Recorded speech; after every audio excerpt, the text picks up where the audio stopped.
Hello everyone, मैं हूं doctor Asiya Shaikh, spiritual healer and counsellor. आप सभी अपनी ज़िंदगी के अंदर किसी ना किसी डिजीज़ से जूझ रहे होंगे। किसी को माइग्रेन का प्रॉब्लम है, तो किसी को पैरों के दर्द का प्रॉब्लम है, तो किसी को अपनी बॉडी के किसी भी पार्ट के अंदर जैसे किडनी, लीवर, बहुत सारी पैनक्रियाज, बहुत सारी डाइजेशन, पाइल्स, दुनिया भर की आपको डिजीज़ में से कोई भी एक डिजीज़ आपको हमेशा परेशान करता है, जिससे आपने बहुत दफ़ा हील किया, बहुत दफ़ा आपने उसको डॉक्टर से चेकअप करवा के क्लियर किया, लेकिन फिर भी नहीं जा रहा। बार बार वो डिजीज़ आ जाता है। तो इसका रीज़न जो है वो लोग नहीं समझ पाते। लोगों को लगता है कि वो एक कोई गलत खान पान की वजह से ऐसा होता है, तो बिल्कुल नहीं। इस जन्म में अगर आपने कोई गलत काम किया है किसी के साथ भी, पैदा होने के बाद से लेके आज तक, देखिए पैदा होने के टाइम पे तो हम बहुत मासूम होते हैं, लेकिन आफ्टर 10 हमारे दिमाग में बहुत सारी प्रोग्रामिंग हो जाती है और उसके चलते ही हम अपने दिमाग को जो है वो गलत दिशा में मोड़ लेते हैं। और हमारी ज़िंदगी की जब दिशा गलत होती है तो हमारी ज़िंदगी में फिर हमारी दशा भी गलत हो जाती है, बहुत बुरी हो जाती है। और वो हमें समझ नहीं आता कि हम उसे कैसे सॉल्व करें, कहाँ से हील करें।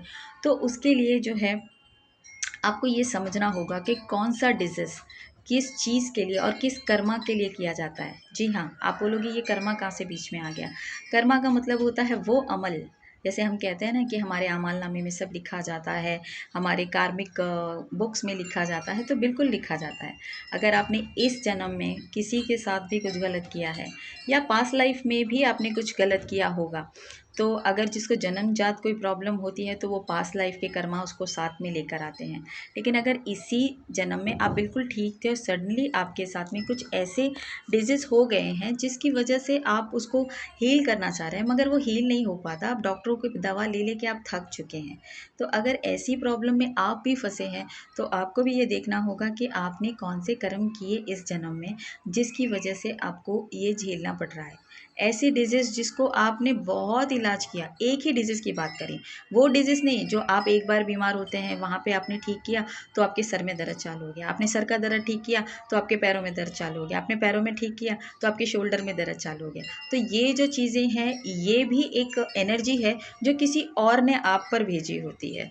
तो आप इलाज कर के थक जाते हैं कि भाई एक इलाज हमने किया तो दूसरा शुरू हो गया, दूसरा से ठीक हुए तो तीसरा शुरू हो गया। तो ये क्या होता है, ये कोई और आपके ऊपर कोई एनर्जी, नेगेटिव एनर्जीज भेजते हैं, तब ये प्रॉब्लम होती है। लेकिन एक पर्टिकुलर डिजीज़ जो हमेशा से आपके बॉडी में है, जैसे कि हार्ट डिजीज़ हो गया, जैसे कि पैरों का फूलना हो गया, जैसे कि बॉडी का फूलना हो जाता है, जैसे कि बहुत और भी मेंटली प्रॉब्लम, फिज़िकली कोई भी ऐसा इशू जिसका आप इलाज कराते हैं और सडनली फिर से वही चीज़ वापस आपकी लाइफ में आ रही है, तो इसका मतलब ये होता है कि ये अगर जन्मजात से है तो ये पास्ट लाइफ का कर्म है। और अगर आप बिल्कुल ठीक थे और 20-25 ईयर्स के बाद अगर ये कोई प्रॉब्लम हो रहा है तो आपने ज़रूर कोई ऐसा कर्म कर दिया है जो डिजीज़ के रूप में बॉडी में आया है। क्योंकि वो यूनिवर्स जो है ना, वो आपको इसी दुनिया में सब कुछ देता है। लोग कहते हैं ना कि आपका पुण्य, आपका पाप इसी जगह आपको भुगत कर जाना है, ऊपर कुछ नहीं होता, जो भी होता है यही होता है, यही करना होता है। तो गाइज़ यही एक तरीका होता है ऊपर वाले को ये बताने का कि आपने कहाँ गलती की है। तो आपको ये समझना बहुत ज़रूरी होगा कि आपके कौन से कर्म है जिसकी वजह से आपको ये मुसीबत भुगतनी पड़ रही है, और ये मुसीबत जो है वो कब तक और कहाँ तक आपको भुगतनी होगी। अगर आप कुछ इस चीज़ से पीड़ित हैं, आप परेशान हैं, तो आपको उसकी रेमेडी करनी होगी। और जब आप इसकी रेमेडी करते हैं तो आप बिल्कुल तंदुरुस्त हो जाते हैं और आपको समझ आता है कि आपके कर्मा जो है वो रिलीज़ हो गए हैं। कर्मा रिलीज़ कैसे किए जाते हैं, रेमेडी कैसे दी जाती है, मैंने आपको अपना नंबर दिया हुआ है, आप मुझसे कांटेक्ट कर सकते हैं और अपनी प्रॉब्लम का सलूशन मुझसे पा सकते हैं। तब तक के लिए खुश रहिए और अपने कर्मास पे ध्यान दीजिए। Thank you so much.